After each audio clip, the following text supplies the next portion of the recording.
السلام علیکم دوستو، کیسے ہو آپ سب؟ امید کرتا ہوں سب خیریت سے ہوں گے۔ شیراز کے ایک بزرگ حضرت فاش فرماتے ہیں، میرے ہاں ایک بچہ پیدا ہوا اور میرے پاس خرچ کرنے کے لیے کچھ بھی نہ تھا۔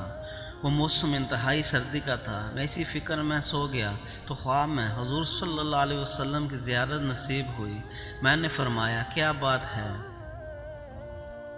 میں نے عرض کیا، حضور صلی اللہ علیہ وسلم خرچے کے لیے میرے پاس کچھ نہیں، بس اسی فکر میں تھا۔ حضور صلی اللہ علیہ وسلم نے فرمایا کہ دن پڑے تو فلاں مجوسی کے گھر جانا اور اس سے کہنا کہ رسول صلی اللہ علیہ وسلم نے تجھے کہا ہے کہ 20 دینار تجھے دے دے۔ حضرت فاش صبح اٹھے تو حیران ہو گئے کہ ایک مجوسی کے گھر کیسے جاؤں اور رسول اللہ کا حکم وہاں کیسے سناؤں، اور پھر یہ بات بھی درست ہے کہ خواب میں حضور صلی اللہ علیہ وسلم نظر آئے تو وہ حضور ہی ہوتے ہیں۔ اسی شش و پنج میں حیرانی میں وہ دن گزر گیا اور دوسری رات پھر حضور کی زیارت ہوئی اور حضور نے فرمایا، تم اس خیال کو چھوڑو اور اس مجوسی کے پاس جا کر میرا پیغام پہنچاؤ۔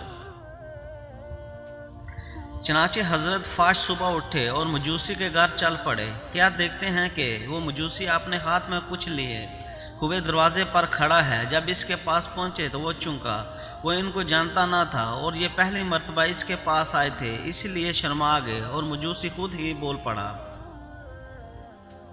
بڑے میاں کیا کچھ حاجت ہے؟ حضرت فاش بولے، ہاں، مجھے رسول صلی اللہ علیہ وسلم نے تمہارے پاس یہ کہہ کر بھیجا ہے کہ تم مجھے 20 دینار دے دو۔ اس مجوسی نے اپنا ہاتھ کھولا اور کہا، تو لیجئے، یہ 20 دینار میں نے آپ کے لیے نکال رکھے تھے، آپ کی راہ دیکھ رہا تھا۔ حضرت فاش نے وہ دینار لے لیے اور اس مجوسی سے پوچھا کہ بھائی، میں تو بولا رسول صلی اللہ علیہ وسلم کو خواب میں دے کر یہاں آیا ہوں، مگر تجھے میرے آنے کا کیسے علم ہوا؟ وہ بولا، میں نے رات کو اس شکل و صورت کے ایک نورانی بزرگ کو خواب میں دیکھا تھا جس نے مجھ سے فرمایا کہ ایک شخص اب حاجت ہے، وہ کل تمہارے پاس پہنچے گا، اسے 20 دینار دے دینا۔ چنانچہ میں یہ 20 دینار لے کر تمہارا ہی انتظار میں تھا۔ حضرت فاش نے جب اس کی زبان سے رات کو ملنے والے نورانی بزرگ کا حلیہ سنا تو وہ حضور صلی اللہ علیہ وسلم کا تھا۔ چنانچہ حضرت فاش نے اس سے کہا، رسول صلی اللہ علیہ وسلم ہے۔ اس نجومی نے یہ واقعہ سن کر تھوڑی دیر توقف کیا اور کہا کہ مجھے اپنے گھر لے چلو۔ چنانچہ وہ حضرت فاش کے گھر آیا اور کلمہ پڑھ کر مسلمان ہو گیا۔ پھر اس کی بیوی، بہن اور اس کی اولاد بھی مسلمان ہو گئیں۔ ہمارے حضور صلی اللہ علیہ وسلم کی نظر رحمت جس پر بھی پڑ جائے اس کا بیڑا پار ہو جاتا ہے، اور یہ بھی معلوم ہوا کہ حضور صلی اللہ علیہ وسلم اپنے محتاج غلاموں کی فریاد سنتے ہیں اور وصال شریف کے بعد بھی محتاجوں کی مدد فرماتے ہیں۔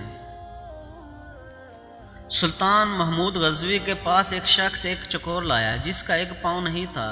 جب سلطان نے اس شخص سے چکور کی قیمت پوچھی، اس شخص نے چکور کی قیمت بہت مہنگی بتائی۔ سلطان نے حیران ہو کر اس سے پوچھا کہ اس کا ایک پاؤں بھی نہیں ہے، پھر اس کی قیمت اتنی زیادہ کیوں بتا رہے ہو؟ تو وہ شخص بولا کہ میں جب چکور کا شکار کرنے جاتا ہوں تو یہ چکور بھی شکار پر لے جاتا ہوں، وہاں جال کے ساتھ اسے باندھ لیتا ہوں تو یہ بہت عجیب سی آوازیں نکالتا ہے اور دوسرے چکوروں کو بلاتا ہے۔ سلطان محمود غزنوی نے اس چکور کی قیمت اس شخص کو دے کر چکور کو ذبح کر دیا۔ اس شخص نے پوچھا کہ اتنی قیمت دینے کے باوجود اس چکور کو ذبح کیوں کیا؟ سلطان نے اس پر تریہی الفاظ کہے کہ جو دوسروں کی دلالی کے لیے اپنوں سے غداری کرے، اس کا یہی انجام ہونا چاہیے۔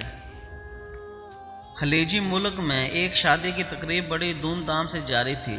دلہا دلہن بڑی شان و شوکت کے ساتھ سٹیج پر بڑا ہجوم تھے۔ دلہن نے دلہا کے کان میں کہا، اپنی ماں کو سٹیج سے اتارو کیونکہ میں اسے پسند نہیں کرتی ہوں۔ دلہا اٹھا، مائک پکڑا اور 3 دفعہ اعلان کیا، مجھ سے میری ماں کون خریدے گا؟ اعلان سن کر حاضرین پر سناٹا طاری ہو گیا۔ پھر دلہا بولا، میں اپنی ماں کو خود ہی خریدوں گا۔ اس نے شادی کی انگوٹھی اتار پھینکی اور دلہن کو طلاق دے دی۔ ماں کے قدموں کو بوسہ دیتے ہوئے کہا، میں نے نفع کا سودا کیا ہے۔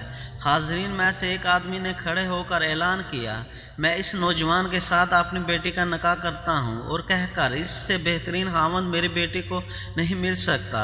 اس نوجوان نے دنیا بھی کما لی اور جنت بھی پا لی۔ دوستو، اگر ویڈیو اچھی لگی ہو تو لائک، شیئر، سبسکرائب ضرور کریں۔ شکریہ۔